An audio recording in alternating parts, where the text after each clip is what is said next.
ဒီဗီဒီယိုမှာတော့ကျွန်တော်နောက်ထပ်ဒီအသစ်ဆက်မသွားခင်မှာထည့်သွားခြင်းတဲ့ feature တစ်ခုရှိပါတယ်။မိတ်ဆွေတို့လည်းအသုံးဝင်မယ်လို့ယူဆရတဲ့အတွက်ကြောင့်ကျွန်တော်ဒီဗီဒီယိုလေးကိုလုပ်ပေးရဖြစ်ပါတယ်။ဆိုတော့ကျွန်တော်ထည့်သွားခြင်းတဲ့ feature ကဘာလဲဆိုတော့ကျွန်တော်ရဲ့ React မှာအခုလိုမျိုးကျွန်တော်က page တွေတစ်ခုနဲ့တစ်ခုအကူအပြောင်းမှာမိတ်ဆွေက animation သို့မဟုတ် transition လှလှလေးထည့်ခြင်းလဲဆိုလို့ရှင်ဘယ်လိုထည့်ရမလဲပေါ့။ဒါမျိုးတွေက website တော်တော်များများမှာသုံးကြပါတယ်။ဥပမာနဲ့ကျွန်တော်ရဲ့ creative code website ကိုကျွန်တော်ပြပါမယ်။ကျွန်တော် page တစ်ခုနဲ့တစ်ခုအကူအပြောင်းမှာ transition လေးတွေထည့်ထားပါတယ်။ဆိုတော့ကျွန်တော်စမ်းကြည့်အောင်မိတ်ဆွေတွေ့တဲ့အတိုင်းပဲကျွန်တော်တို့ animation လေးနဲ့ကျွန်တော်တို့အုပ်ချမှာဒါတစ်ခုနဲ့တစ်ခုကူးပြောင်းရတော့တွေ့ရပါလိမ့်မယ်ဆိုတော့အဲ့လိုမျိုး feature ကိုမိတ်ဆွေ React မှာထည့်ချင်တယ်ဆိုရင်ဘယ်လို setup လုပ်ရမလဲဆိုတော့ကျွန်တော်ဒီ video မှာပြပြပါမယ် Okay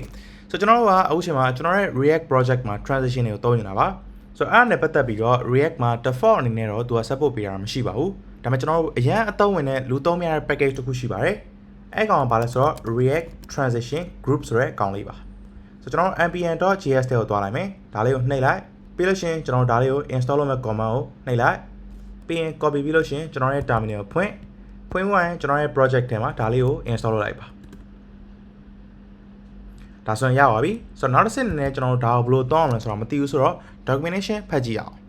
main documentation ကိုနှိပ်လိုက်ပါပြီးရင်ကျွန်တော်တို့သုံးအောင်မှာအုပ်ချမှာ page တစ်ခုနဲ့တစ်ခု switch လုပ်တဲ့အခါမှာ transition ကိုထည့်မှာဖြစ်ပါတယ်ဆိုတော့ဒီမှာကျွန်တော်တို့သုံးလို့ရတဲ့ switch transition လို့ခေါ်တဲ့ component လေးကိုနှိပ်လိုက်ပါပြီးရင်ကျွန်တော်စပြီးတော့သုံးလို့ရပါပြီဆိုတော့ဒီမှာကျွန်တော် basically သုံးတဲ့ပုံစံဘာမှခက်ခဲမဟုတ်ဘူး switch transition component ရဲ့ css transition component ရဲ့နှစ်ခုရဲ့ယူသုံးတယ်ပြီးတော့ load add တဲ့ prop လေးထည့်ပေးလိုက်တယ်ပြီးတော့အောက်မှာကျွန်တော် load add တဲ့ဒီမှာ customize css လေးရေးပေးလိုက်ပါတယ်ဆိုတော့ဒါဘယ်လိုအလုပ်လုပ်လဲဆိုတော့မြင်တော့ကျွန်တော်တစ်ခါလေးပြပြပါမယ်ဆိုတော့သုံးရတဲ့ပုံစံအရင်လွယ်တဲ့အတွက်ကြောင့်ကျွန်တော်ဒီဘက်ကိုပြန်လာမယ် VS Code ပြန်သွားမယ်သွားပြရင်ကျွန်တော်ရဲ့ဒီ page တစ်ခုနဲ့တစ်ခုအကူအပြောင်းမှာဘယ်နေရာမှာကျွန်တော်တို့ transition ကိုထည့်နေတာလဲပေါ့သိကြပါတယ်ကျွန်တော်ရဲ့ page တစ်ခုနဲ့တစ်ခုအကူအပြောင်းမှာဒီနေရာမှာဝင်လာတဲ့ဒါ page တွေကိုကျွန်တော်တို့က transition လုပ်ချင်တာဖြစ်ပါတယ်အပေါ်က navigation bar ကိုကျွန်တော်တို့က transition မလုပ်ချင်ပါဘူးဆိုတော့ကျွန်တော်အနေနဲ့ဘယ်နေရာမှာလုပ်ကြမှာလဲဆိုတော့ဒီ outlet ကိုအုပ်ထားတဲ့ဒီ div မှာကျွန်တော်တို့ကဒါ transition ကိုသုံးအောင်ပါ Okay ဒါဆိုလို့ရှိရင်ကျွန်တော်တို့အခုနလိုအပ်တဲ့ switch transition ရဲ့ပြီးလို့ရှိရင်ကျွန်တော်ရဲ့ CSS transition ကိုယူသုံးကြအောင် Okay ဒါဆိုလို့ရှိရင်ကျွန်တော်တို့ဒီမှာ import လုပ်ပေးလိုက်ပြီပြီးသွားရင်ကျွန်တော်တို့ဒီအောက်မှာကျွန်တော်ဒီကောင်လေးကိုအုပ်ပေးဖို့လိုအပ်ပါတယ်။ဘာကြောင့်လဲဆိုတော့ဒီနေရာမှာကျွန်တော်တို့ transition ကိုထည့်ချင်တာမလို့ပါ။ Okay ဆိုတော့ဒီနေရာမှာကျွန်တော်တို့ထည့်ဖို့အတွက်ကျွန်တော်ရဲ့ switch transition ကိုစပြီးတော့ယူသုံးမယ်။ပြီးလို့ရှိရင်ကျွန်တော်ရဲ့ CSS transition ကိုလည်းယူသုံးမယ်။ပြီးလို့ရှိရင်ကျွန်တော်ပြောင်းလဲနိုင်တဲ့ code အပိုင်းအစလေးကိုအဲဒီထဲမှာသွားပြီးထည့်ပေးလိုက်မယ်။ Okay ပြီးလို့ရှိရင်နောက်တစ်ဆင့်နဲ့ကျွန်တော်လုပ်ကမှာဒီ CSS transition ထဲမှာကျွန်တော်တို့ဒါ load add prop လေးထည့်ပေးရမယ်။ဆိုတော့ page တစ်ခုတစ်ခုပြောင်းရတဲ့ကြားထဲမှာ time out ကိုကျွန်တော်တို့ဘယ်လောက်ထိထားရင်လဲဆိုတော့ထည့်ပေးလို့ရတယ်။ဆိုတော့ time out ဆိုတဲ့ prop လေးထဲမှာကျွန်တော်တို့ထည့်ပေးလို့ရပါတယ်။ဒီနေရာမှာကျွန်တော်တို့ millisecond ကိုလက်ခံပါတယ်။ကျွန်တော်ကတော့200 millisecond ပဲအချိန်ကိုထားလိုက်ပါမယ်။ပြီးလို့ရှိရင်ကျွန်တော်ရဲ့ဒီ prefix ဒါ animation class နာမည်တွေကိုစပြီးထည့်ပေးရမယ်။ဆိုတော့ကျွန်တော်ရဲ့prefix class name တွေကိုဘယ်လိုထည့်ပေးရလဲဆိုတော့ class name လို့ခေါ်တဲ့ prop ကနေထည့်ပေးရတယ်။သတိထားပါ as ပါပါတယ်။ပြီးရင်ဒီအနောက်မှာကျွန်တော်ရဲ့ class နာမည်လေးကိုထည့်ပေးလိုက်ပါ။ကျွန်တော်ရဲ့ class နာမည်ကကြိုက်တာထည့်လို့ရပါတယ် ABC ဒါမှမဟုတ်ကြိုက်တာထည့်ပေါ့ဒါပေမဲ့ကျွန်တော်ကတော့ fake လို့ပဲထည့်လိုက်ပါမယ် Okay ဒါဆိုလို့ရှိရင် React ကဘာလုပ်ပေးလဲဆိုတော့ကျွန်တော်တို့တွားပြီးတော့ inspect ထောက်ပြီးလေ့လာကြည့်အောင်ဆိုတော့ Chrome ကိုတွားမယ်ပြီးရင် refresh လုပ်မယ်ပြီးရင် page တစ်ခုချိန်ကြည့်အောင်ဘာမှမထူးကြပါဘူးဒါပေမဲ့ကျွန်တော်တို့ inspect ထောက်ကြည့်အောင်ဒီနေရာမှာ error တက်တာကို queue မဆိုင်ပါနဲ့ဒါဘာကြောင့်လဲဆိုတော့ဒီမှာ cat တွေတစ်ခုချင်းစီမှာကျွန်တော်တို့က key တွေမထည့်ခဲ့လို့ပါပြဿနာမရှိပါဘူးဒါနောက်မှကျွန်တော်ဆက်လုပ်မယ်အဓိကကျွန်တော်တို့စိတ်ဝင်စားတာကကျွန်တော်ရဲ့ဒီ page တစ်ခုလုံးထိန်းထားတဲ့ဒီနေရာကိုကျွန်တော်တို့အုပ်ချမှာ transition စပြီးထည့်လိုက်ပါပြီဆိုတော့ page တစ်ခုတစ်ခုအကူပြမှာ React ကဘာလုပ်ပေးလဲဆိုတော့ကြည့်ကြည့်အောင်အုပ်ချမှာကျွန်တော်တို့ home page ကနေပြီးတော့ create book ကိုနှိပ်လိုက်မယ်ဒါလေးကိုကျွန်တော်တို့ဖွင့်လာမယ်မိတ်ဆွေတွေ့တိုင်းမယ်လောလောဆယ်ဘာအပြောင်းလဲမှကျွန်တော်တို့မရှိပါဘူး page အပြောင်းလဲပဲရှိပါတယ်ဘာမှလည်းအလုံးမလုပ်သလိုကျွန်တော်ဘာ class name မှာလည်းတစ်ခုမှထည့်သွားတာကိုမတွေ့မိပါဘူးဆိုတော့ဒါဆိုအလုံးမလုပ်သေးဆိုတဲ့အဓိပ္ပာယ်ပါဘာကြောင့်အလုံးမလုပ်သေးရလဲပေါ့အဓိကတော့ရှင်းပါတယ်ကျွန်တော်ရဲ့ page ကတစ်ခုနဲ့တစ်ခုချိန်သွားတဲ့အကြောင်းကိုကျွန်တော်ရဲ့အခုယူသုံးထားတဲ့ CSS transition component ကမသိလို့ပါ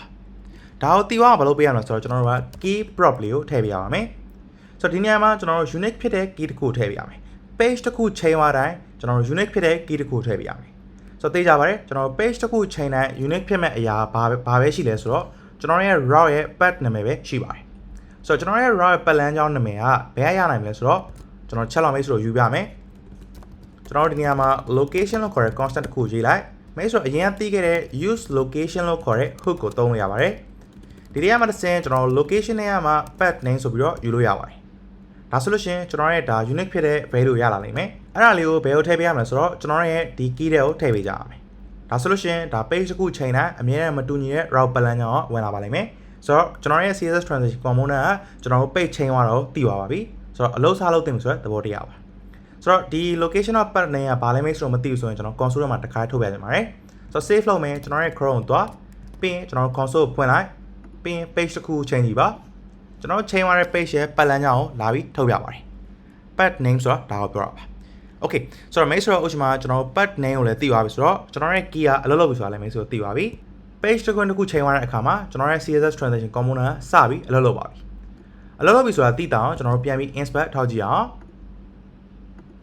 အခုချိန်မှာကျွန်တော်ရဲ့ဒီ div လေးမှာကျွန်တော်တို့တစ်ခုထူးခြားတာကိုစတွေ့ရအောင်မယ်ဆိုတော့ကျွန်တော် page တစ်ခုတွားပြီးပြောင်းကြည့်မယ် make sure တွေ့တိုင်းမှာဒီမှာ class တချို့ react က auto ထည့်သွားပြီပါတယ်ဆိုတော့ဒီမှာ fake enter done ဆိုတဲ့ကောင်တွေ့ရတယ်အကဲကျွန်တော်တို့ page တစ်ခုချိန်သွားတဲ့အခါမှာဘာဖြစ်မလဲဆိုတော့ဒါအောင်စာပြီးကြည့်တာပါ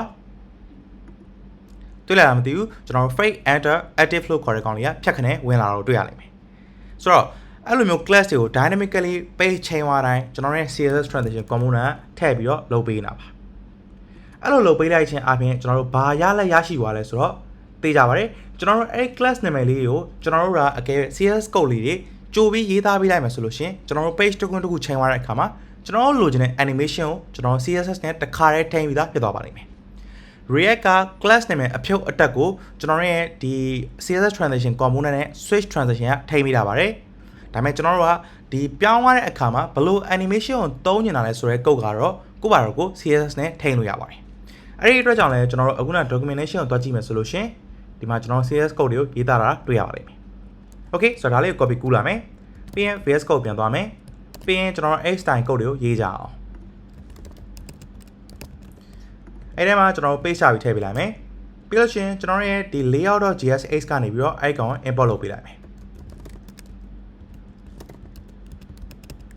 ဒါဆိုလို့ရှင်ဥပမာ page တစ်ခုတစ်ခုပြောင်းသွားတိုင်းကျွန်တော်ရဲ့ဒီ prefix fake လို့စတာတဲ့နာမည်နဲ့ လိုအပ်တဲ့ class တွေကိုကျွန်တော်ကြိုးပြီးတော့ define လုပ်ပေးလိုက်ပါပြီဆိုတော့ဒီ class ရဲ့အဖြုတ်တက်တာဝင်တွေကိုဒါ React transition group component တွေကဒါထိန်းပေးပါလိမ့်မယ်ဒါပေမဲ့ကျွန်တော်လိုချင်တဲ့ transition animation ကိုတော့ကိုယ့်ဘာသာကိုဒီမှာလာပြီးကြိုက်တယ်လို့ရေးလို့ရပါတယ်ဆိုတော့အလုပ်လုပ်တင်ပါပြီသွားပြီးစမ်းကြည့်အောင်ကျွန်တော်ရဲ့ create book ကိုပြန်သွားမယ် animation စအလုပ်လုပ်နေအောင်မိတ်ဆွေသတိထားမိလားမသိဘူး book store ကျွန်တော်နှိပ်ကြည့်မယ် animation စအလုပ်လုပ်နေပါပြီ okay ဒါပေမဲ့ကျွန်တော်သဘောမကျတဲ့တစ်ခုရှိတာဘာလဲဆိုတော့ကျွန်တော်ဒီမှာ create book ကိုပြန်သွားကြည့်မယ်ပြီးရင် book store တစ်ချက်ပြန်သွားကြည့်မယ်မိတ်ဆွေတွေ့လာတာမသိဘူးဒီကောင်ကအရင်တစ်ချက်ပေါ်လာတယ်ပြီးတော့မှပျောက်သွားပြီနောက်တစ်ခါပြန်ပေါ်လာတယ်ဆိုတော့ဒါကြီးကိုကျွန်တော်သိမကြိုက်ဘူးကျွန်တော်ရဲ့ page ကexit ဖြစ်သွားတဲ့အချိန်ထွက်သွားတဲ့အချိန်မှာဒီကောင်ကဒါ offset ကိုတစ်ခုလောက်ထားမှာလို့ပါကျွန်တော်ထင်တဲ့အတိုင်းပါပဲဒီမှာ page က fake exit နဲ့ထွက်သွားတဲ့အခါမှာကျွန်တော်တို့ offset ကို1ပေးထားတယ်ဆိုတော့တစ်ချက်ကဖြတ်ခနဲပေါ်လာတာအဲ့ဒါကြောင့်ပါကျွန်တော်တို့အဲ့အချိန်မှာဖြတ်ခနဲမပေါ်ကြပါဘူးဆိုတော့0ပဲထားလိုက်ပါမယ် okay ကျွန်တော်တို့က active ဖြစ်သွားမှာလားဒီမှာ1ဆိုပြီးတော့ပြမယ်ဒါဆိုလို့ရှင်တော့အလုပ်လုပ်တင်ပါပြီသွားပြီးစမ်းကြည့်အောင် create book ကိုနှိပ်မပေါ်တော့ဘူးဖြတ်ခနဲမဖြစ်တော့ပါဘူး book store ကိုနှိပ်မယ်ဒါကျွန်တော်လိုချင်တဲ့ result ပါအခုချိန်မှာကျွန်တော်တို့ရသွားတဲ့ feature လေးကတော့ page တစ်ခုချိန်သွားတဲ့အခါမှာ transition ကိုထည့်ပြီးတော့ထိန်းသွားတဲ့ feature ကိုရသွားတာဖြစ်ပါတယ်နောက်ဗီဒီယိုမှာကျွန်တော်တို့ထပ်ပြီးတော့နောက်ထပ် feature အသစ်တစ်ခုကိုထည့်ပါကြမယ်နောက်ဗီဒီယိုမှာပြန်ပြီးတော့တွေ့ကြပါပေါ့